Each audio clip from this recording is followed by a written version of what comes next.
Imagine walking into your dream job on your very first day, only to discover that your new boss is the same bully who tormented you throughout high school. That's exactly what happened to me. And what happened next completely changed both of our lives. Back in high school, I wasn't exactly popular. I was the quiet kid who sat in the back of the classroom, kept my head down, and tried to avoid attention whenever possible. Unfortunately, there was one person who never let that happen. His name was Ryan. Ryan was the kind of guy who seemed to have everything. He was athletic, confident, good-looking, and incredibly popular. Teachers loved him, students admired him, and for some reason, he absolutely loved making my life miserable. Every day was something new. Sometimes he would hide my backpack. Other times, he would mock the way I talked. He'd make jokes about my clothes, my grades, even my family. Whenever I walked into a room, he found a way to embarrass me. And the worst part? Everyone laughed. After a few years, I started believing what he said about me. That I wasn't good enough. That nobody respected me. That I'd never amount to anything. When graduation finally arrived, I couldn't wait to leave. I promised myself I would never see Ryan again. I thought that chapter of my life was over. I couldn't have been more wrong. Years passed. I focused on building a career. I worked hard. While other people spent weekends partying, I spent mine learning new skills. Slowly, things started to improve. I landed internships, earned certifications, built a strong resume. Eventually, I got an interview at one of the biggest companies in the city. The salary was amazing. The benefits were incredible. And most importantly, it felt like proof that all my hard work had finally paid off. The interview process lasted several weeks. After multiple rounds, I got the call. I got the job. I was ecstatic. My family celebrated. My friends congratulated me. Everything seemed perfect. Then came my first day.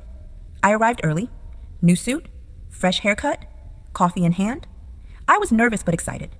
The HR representative greeted me and showed me around the office. Then she said something that made my stomach drop.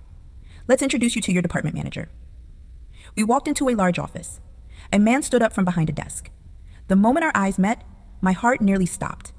It was Ryan, my high school bully. At first, I thought maybe he didn't recognize me, but the look on his face told me everything. He knew exactly who I was.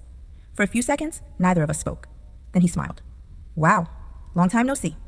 I forced a smile. "Yeah, long time." The HR representative seemed completely unaware of the tension. After a few minutes, she left us alone. Ryan leaned back in his chair. "I never thought I'd see you here." Neither did I. For the next few weeks, I expected the worst. I assumed he'd treat me exactly the way he did in school. I thought he would sabotage me, humiliate me, maybe even get me fired.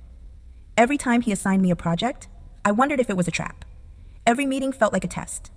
But something strange happened. None of that occurred. In fact, Ryan treated me like everyone else.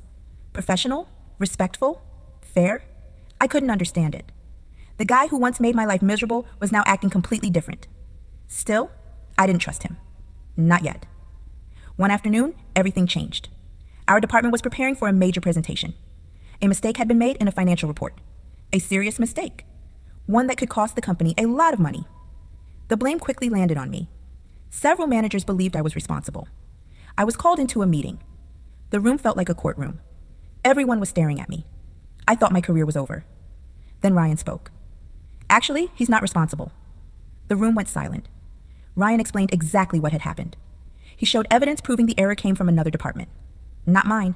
Without his intervention, I probably would have been fired. For the first time in my life, Ryan stood up for me, and I had no idea why. A few days later, Ryan asked if I wanted to grab coffee after work. Part of me wanted to say no, but curiosity won. We sat down at a small cafe. For several minutes, neither of us spoke. Then Ryan surprised me. He apologized. Not a casual apology. A real one. He admitted everything. The jokes, the insults, the humiliation, all of it. He said he had spent years regretting the way he treated me. Apparently, life after high school wasn't what he expected.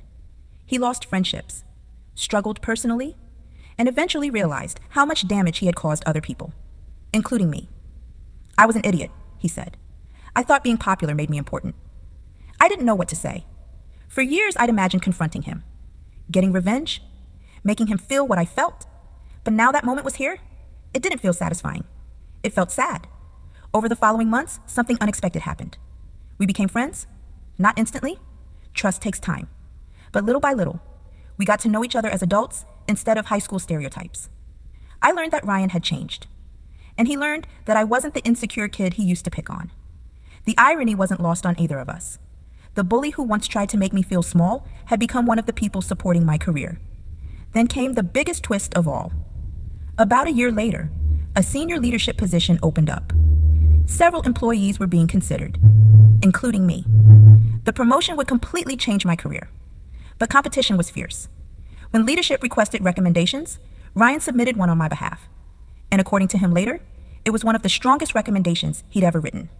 A few weeks later, I got the promotion. The person who once tried to hold me back had helped push me forward. Life has a strange sense of humor. Looking back now, I realize this story isn't really about bullying. It's about growth. People can change. Not everyone does, but some do. And sometimes the people who hurt us most end up teaching us the biggest lessons. If Ryan had remained the same person he was in high school, this story would have ended very differently. But instead of choosing pride, he chose accountability. And instead of choosing revenge, I chose forgiveness. Neither choice was easy, but both changed our lives for the better. So if you've ever been hurt by someone, remember this: never let another person's opinion define your future. The people who laugh at you today may be looking up to you tomorrow. And sometimes life gives you a second chapter you never expected. What would you have done if your childhood bully became your boss years later? Would you have forgiven him? Or would you have walked away? Let me know in the comments below.